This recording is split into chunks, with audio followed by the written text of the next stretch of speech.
رسول اکرم صلی اللہ علیہ وسلم کے خصائص کے حوالے سے، آپ کی شان اور آپ کی فضیلت کے حوالے سے گفتگو ہو رہی تھی۔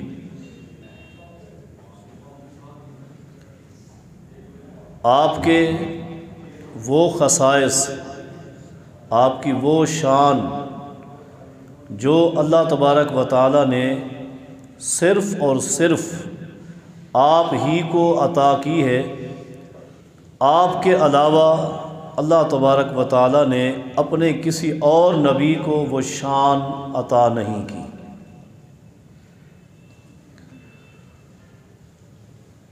ان خصائص کا ابتدائی حصہ جو آپ کے سامنے عرض کیا تھا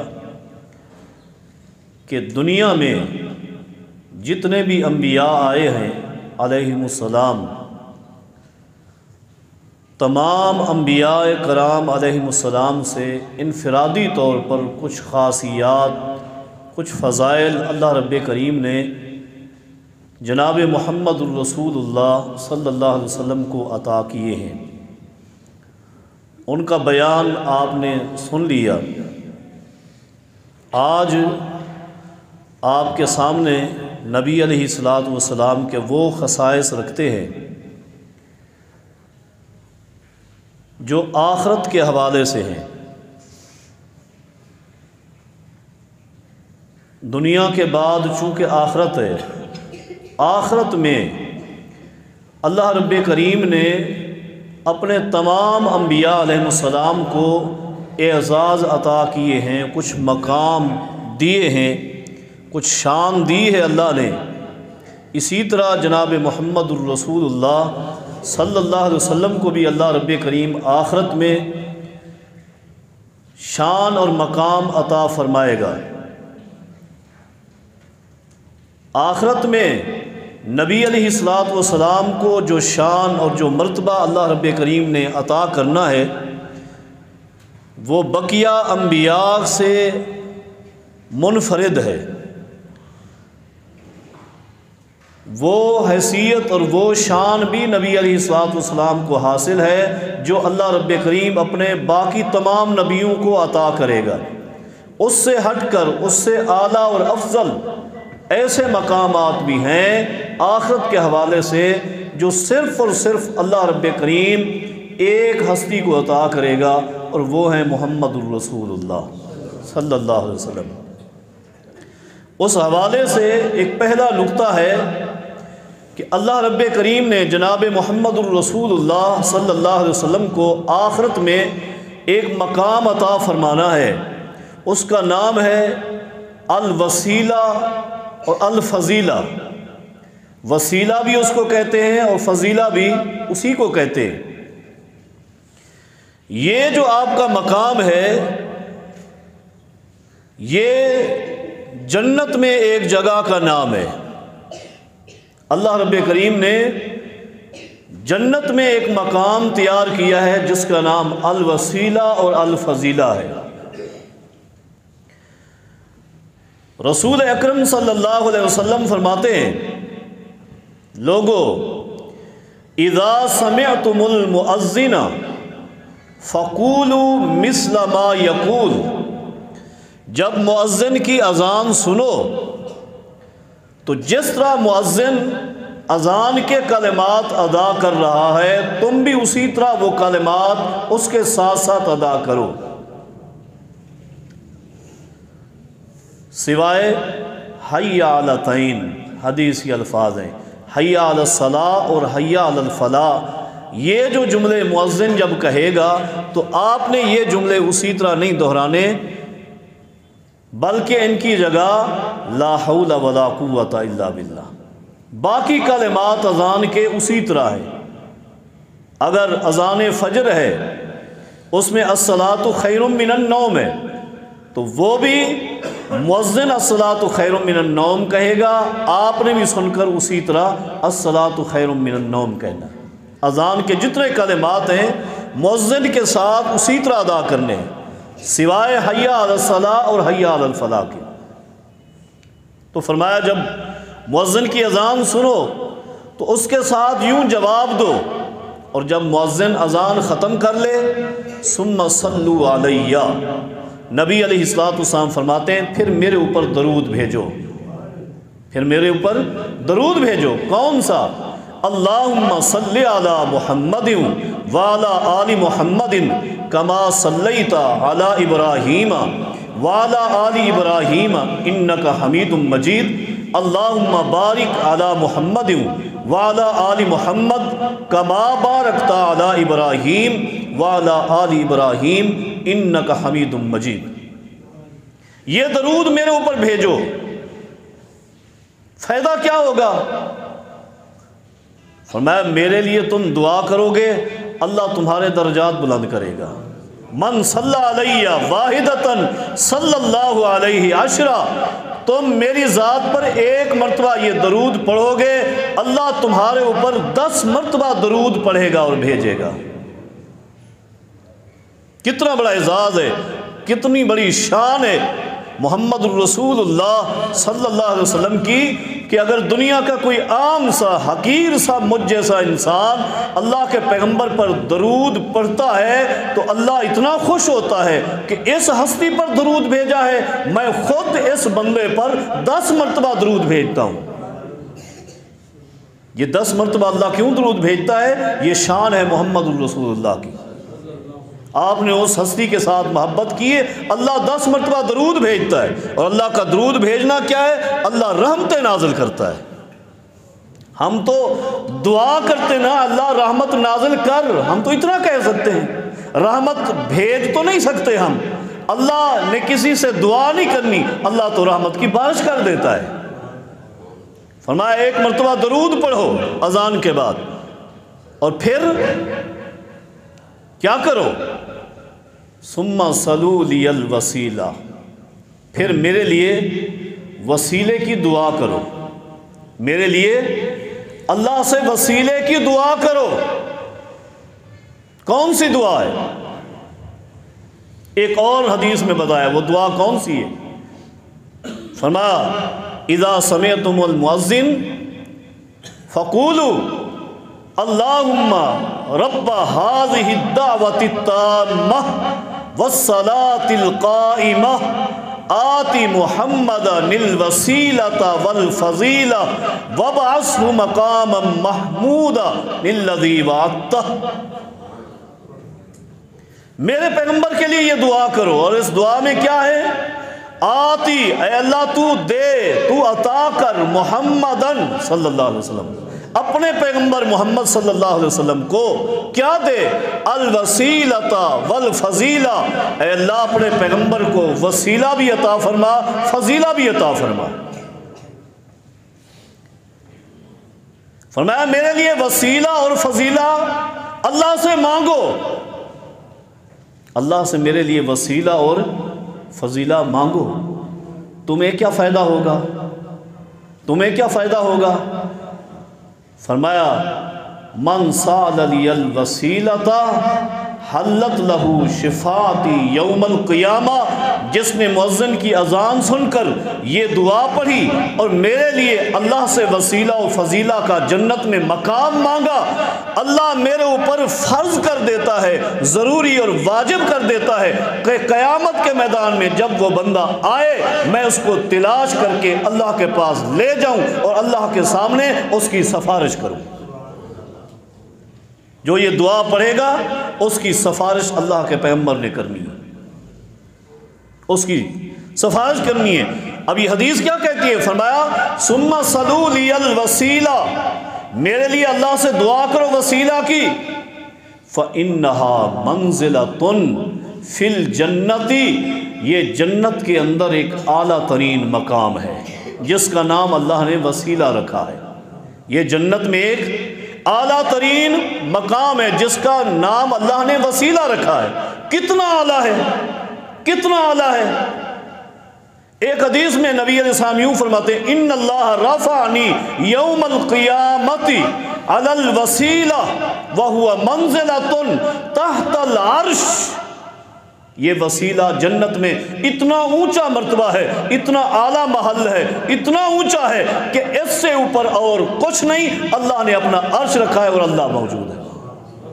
جنت میں سب نیچے ہیں، سارے انبیاء نیچے ہیں، سارے صدیقین نیچے ہیں، شہداء نیچے ہیں، اولیاء نیچے ہیں، اتقیاء نیچے ہیں، زاہد نیچے ہیں، عابد نیچے ہیں، سب نیچے ہیں۔ عرش کے بعد اگر کوئی چیز ہے تو وہ وسیلہ ہے جہاں محمد الرسول اللہ موجود ہے۔ اس لیے فرمایا جب اذان سنو تو یہ دعا کیا کرو اور میرے لیے وسیلہ مانگو۔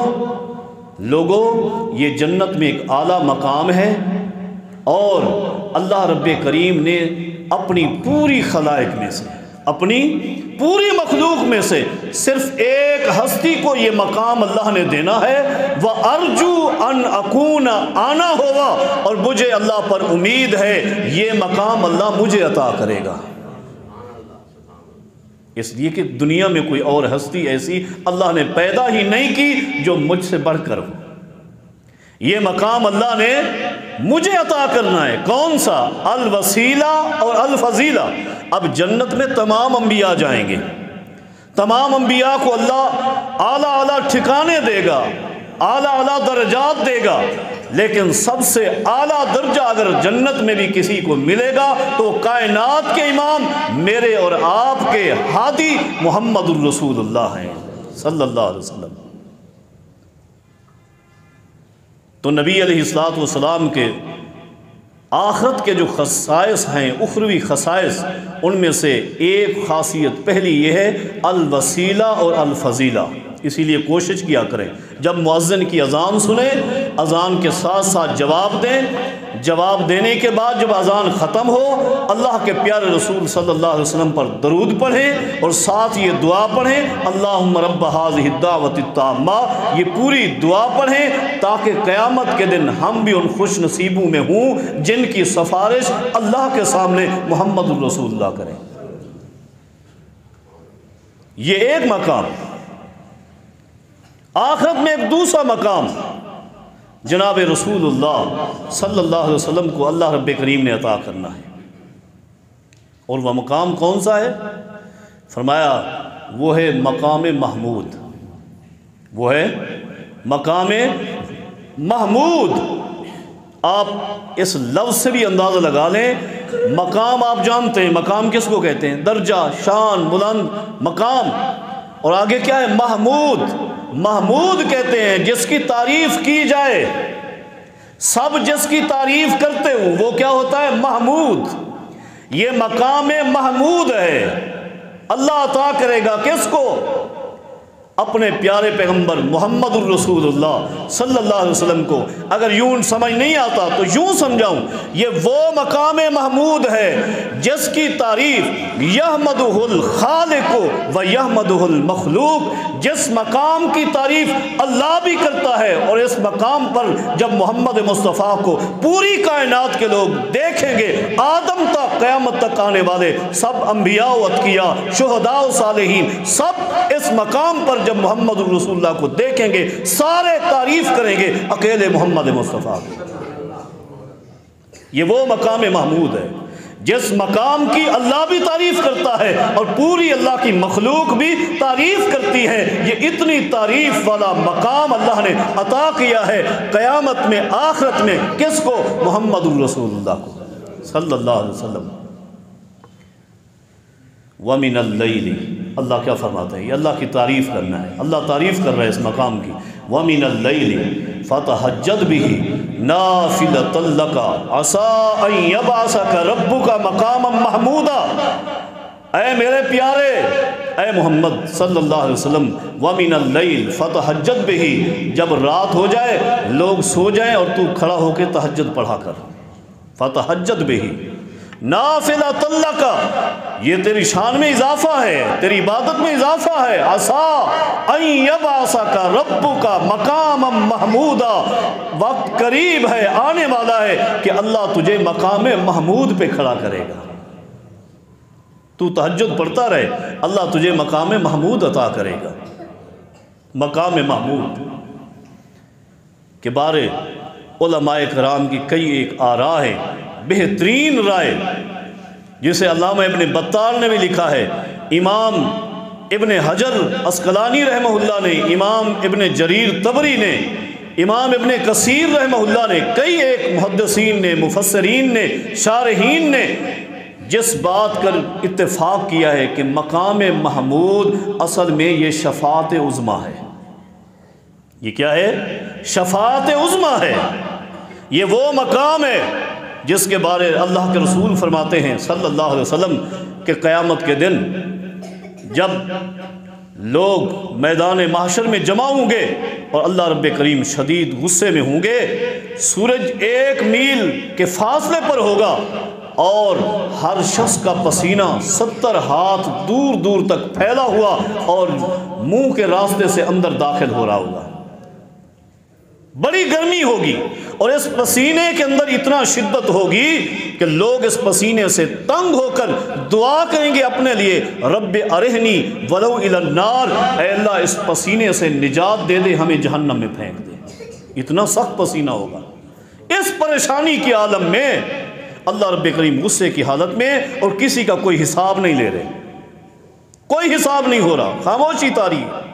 لوگ تلاش کریں گے سفارش کے لیے کہ کسی کو کہا جائے جو یہ سفارش تو کر دے کہ اللہ حساب کر لے، جو جہنمی ہیں جہنم میں چلے جائیں، جو جنتی ہیں جنت میں چلے جائیں، وہ اس میدان میں پریشان نہ ہوتے رہیں۔ چلے جائیں گے کس کے بعد؟ بڑی معروف حدیث ہے، سیدنا آدم کے پاس علیہ السلام، اور جا کر درخواست کریں گے انت ابو الناس، اے آدم آپ پوری انسانیت کے باپ ہیں، پوری انسانیت کے باپ ہیں، خالقک اللہ بیدی، اللہ نے تجھے اپنے ہاتھوں سے پیدا کیا، وعلمک اسماء کل شیء، اللہ نے تجھے ہر چیز کا نام، دنیا میں جو کچھ پیدا ہونا ہے ساری چیزوں کے نام اللہ نے تجھے یاد کروائے ہیں، واسجد لک ملائکتہ، اللہ کے فرشتوں نے بھی تجھے سجدہ کیا ہے، تیری اتنی شان ہے، اتنا مقام ہے، آج درخواست یہ ہے کہ تو اللہ کے پاس چل اور جا کر اتنی سفارش کر دے، اے اللہ حساب کر، اللہ حساب کرنا شروع کر دے گا، بس یہی کام آپ کر دیں۔ آدم علیہ السلام کیا فرمائیں گے؟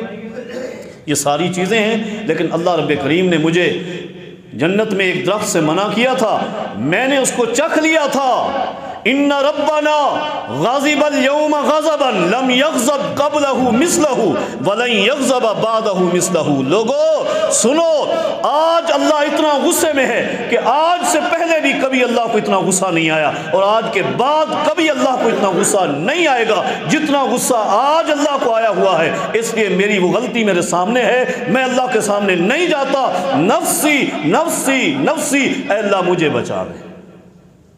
آدم علیہ السلام فرما رہے ہیں، اور ساتھ ہی آدم علیہ السلام فرماتے ہیں میں تو نہیں چلتا، آپ جاؤ نوح علیہ السلام کے پاس چلے جاؤ۔ لوگ سیدنا نوح علیہ السلام کے پاس آئیں گے اور آ کر درخواست کریں گے، ساتھ یہ کہیں گے کہ آپ نے دعا کی تھی، اللہ نے آپ کی دعا پر تیری قوم کو غرق کر دیا تھا، آج یہ بھی سفارش کر دیں کہ اللہ حساب کر لیں۔ سیدنا نوح علیہ السلام فرمائیں گے لوگو بات یہ ہے، اللہ نے مجھے اپنے بیٹے کے لیے درخواست کرنے سے منع کیا تھا، میں نے وہ درخواست کر لی، اور ساتھ یہ بات ہے اللہ نے دنیا میں ہر نبی کو ایک دعا کا حق دیا کہ دعا کرو میں قبول کروں گا، میں نے اپنا وہ حق دنیا میں استعمال کر لیا، آخرت کے لیے نہیں رکھا، اس لیے میں اللہ کے پاس نہیں جاتا، نفسی نفسی نفسی۔ جاؤ ابراہیم کے پاس چلے جاؤ علیہ السلام، لوگ مارے مارے سیدنا ابراہیم علیہ السلام کے پاس آئیں گے اور آ کر درخواست کریں گے کہ تو وہ ہے، اتخذ اللہ ابراہیم خلیلا، دنیا میں اللہ نے خلیل اگر کسی کو کہا ہے تو وہ صرف ابراہیم ہے علیہ السلام۔ خلیل بہت گہرے دوست کو کہتے ہیں اور دنیا میں صرف ایک ہی ہو سکتا ہے، اس کی تعریف یہ ہے مختصر، خلیل صرف ایک ہی ہو سکتا ہے۔ فرمایا آپ کو اللہ نے خلیل بنایا ہے، آپ چلیں، معذرت کر دیں گے اور ساتھ ہی فرمائیں گے ان ربنا غاضب اليوم غضبا لم يغضب قبله مثله ولن يغضب بعده مثله۔ نفسی نفسی نفسی، لوگو آج سے پہلے اللہ کو کبھی اتنا غصہ نہیں آیا تھا اور آج کے بعد بھی کبھی اللہ کو اتنا غصہ نہیں آئے گا، اس لیے میں اللہ سے یہی دعا کرتا ہوں اللہ مجھے بچا لے، اللہ مجھے بچا دے۔ آج تو ہم نے کتنی بڑی بڑی لمبی چوڑی کہانیاں گھڑی ہوئی ہیں، فلاں ہستی بڑی پہنچی ہوئی ہے، اللہ کے ساتھ بڑے اس کے اچھے تعلقات ہیں، وہ کل قیامت کے دن ہماری سفارش کرے گا اور ہم پاس ہمارا بیڑا پار۔ یہ انبیاء ہیں، انبیاء سے بڑھ کر اللہ کا پیارا، اللہ کا قریبی دنیا میں کوئی نہیں ہو سکتا۔ انبیاء کہہ رہے ہیں اے اللہ ہمیں محفوظ کر لے۔ انبیاء اپنی اولاد تک کی بھی سفارش نہیں کر رہے، نہیں جا رہے، معذرت کر دیں گے سیدنا ابراہیم علیہ السلام، اور ساتھ ہی فرمائیں گے کہ وَلَٰكِنِ ائْتُوا مُوسَىٰ وَهُوَ کلیم اللہ، جاؤ موسیٰ علیہ السلام کے پاس چلے جاؤ، اور اللہ نے ان کو شرف یہ عطا کیا ہے کہ اللہ نے ان سے ڈائریکٹ گفتگو کی ہے، وہ کلیم اللہ ہیں، ان کے پاس چلے جاؤ۔ سیدنا موسیٰ علیہ السلام کے پاس لوگ آئیں گے، سیدنا موسیٰ علیہ السلام فرمائیں گے لوگوں میں نے ایک شخص کو قتل کر دیا تھا جس کو قتل نہیں کرنا تھا، اب میں اللہ کے پاس نہیں جاتا اس لیے کہ ان ربنا غاضب اليوم غضبا لم یغضب قبلہ مثلہ ولن یغضب بعدہ مثلہ، نفسی نفسی نفسی، اے اللہ مجھے بچا لے، آج اللہ غصے میں ہے۔ موسیٰ کلیم اللہ بھی تمہارے ساتھ سفارش کے لیے نہیں جاتے۔ جب انبیاء نہیں جاتے تو عام آدمی کیا کرے؟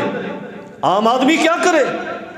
چلے جاؤ سیدنا عیسیٰ کے پاس، وہ روح اللہ ہیں، کلمۃ اللہ ہیں، بغیر باپ کے اللہ نے ان کو پیدا کیا ہے، ان کے پاس چلے جاؤ۔ لوگ سیدنا عیسیٰ علیہ السلام کے پاس آئیں گے، درخواست کریں گے، سیدنا عیسیٰ علیہ السلام بھی وہی کلمات دہرائیں گے، ان ربنا غضب اليوم غضبا لم یغضب قبلہ مثلہ ولن یغضب بعدہ مثلہ، نفسی نفسی نفسی۔ لوگو آج تو مجھے اپنی جان کی پڑی ہوئی ہے، میں سفارش نہیں کرتا، وَلَٰكِنِ ائْتُوا مُحَمَّدًا صلی اللہ علیہ وسلم، جاؤ محمد الرسول اللہ کے پاس جاؤ، اس کے پاس چلے جاؤ۔ قد غفر اللہ لہ ما تقدم من ذنبہ وما تاخر، اس لیے کہ ان کے نام اعمال میں ایک بھی خطا نہیں ہے۔ اللہ نے دنیا میں رہتے ہی فرما دیا تھا اے میرے پیغمبر ہم نے آپ کی نام اعمال میں ایک بھی غلطی نہیں رکھی، ان کے پاس چلے جاؤ، وہ سفارش کریں گے۔ نبی علیہ السلام فرماتے ہیں یہ سارے لوگ جمع ہو کر میرے پاس آئیں گے، جب میرے پاس آئیں گے درخواست کریں گے میں اٹھ کر چل پڑوں گا ان کے ساتھ، جبریل میرے ساتھ چل پڑے گا، جبریل ساتھ ساتھ ہے۔ اللہ کے عرش کے قریب جب پہنچوں گا جبریل جا کر اللہ تعالیٰ سے اجازت مانگے گا اور واپسی آ کر مجھے جواب دے گا اللہ نے اجازت دے دی ہے، اللہ نے اجازت دے دی ہے۔ جو ہی میں یہ الفاظ سنوں گا نبی علیہ السلام فرماتے ہیں فسجدت للہ تحت العرش، اللہ کے عرش کے نیچے میں فوراً سجدہ ریز ہو جاؤں گا، سجدہ ریز ہو جاؤں گا۔ اور نبی علیہ السلام فرماتے ہیں اس سجدے میں جو اللہ کی حمد بیان کروں گا، ثنا بیان کروں گا، دو دعائیں کروں گا، وہ دعائیں آج میں بھی نہیں جانتا، اسی وقت اللہ میرے ذہن میں القاء کرے گا اور وہ دعائیں میں پڑھتا رہوں گا، سجدہ کروں گا۔ اور کتنا لمبا سجدہ کروں گا؟ آپ جانتے ہیں کتنا لمبا سجدہ ہوگا؟ کتنا لمبا سجدہ ہوگا؟ اندازہ لگائیں، 1 گھنٹے کا سجدہ، 2 گھنٹے کا، پورے 1 دن کا سجدہ نہیں۔ نبی علیہ السلام فرماتے ہیں فَاسْجُدُ لِلَّهِ قَدْرَ جُمْعَةٍ، میں اللہ کے عرش کے نیچے اللہ کے سامنے سجدہ کروں گا، پورے 1 ہفتے کا سجدہ کروں گا، پورے 1 ہفتے کا، یعنی ابھی جو سجدہ کیا ہے اگلے جمعہ اسی وقت اتنی لمبا سجدہ، اور اللہ کی تعریف کرتا رہوں گا، اللہ کی ثنا بیان کرتا رہوں گا، ثنائیں ہوں گی، حمد ہوگی، دعائیں ہوں گی، سجدے میں پڑا رہوں گا پڑا رہوں گا۔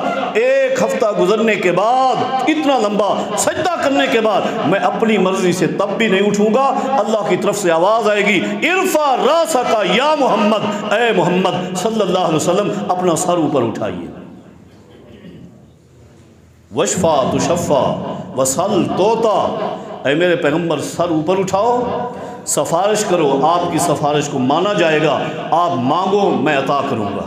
حضرات یہاں رک کر اس نقطے کو بھی آپ کے سامنے تھوڑا سا وضاحت کروں گا۔ اللہ رب کریم نبی علیہ السلام سے کتنا پیار کرتے ہیں، کتنی محبت کرتے ہیں، کتنا بڑا مقام ہے کہ کسی نبی کو اللہ نے یہ مقام عطا نہیں کیا، لیکن اللہ فرما رہے ہیں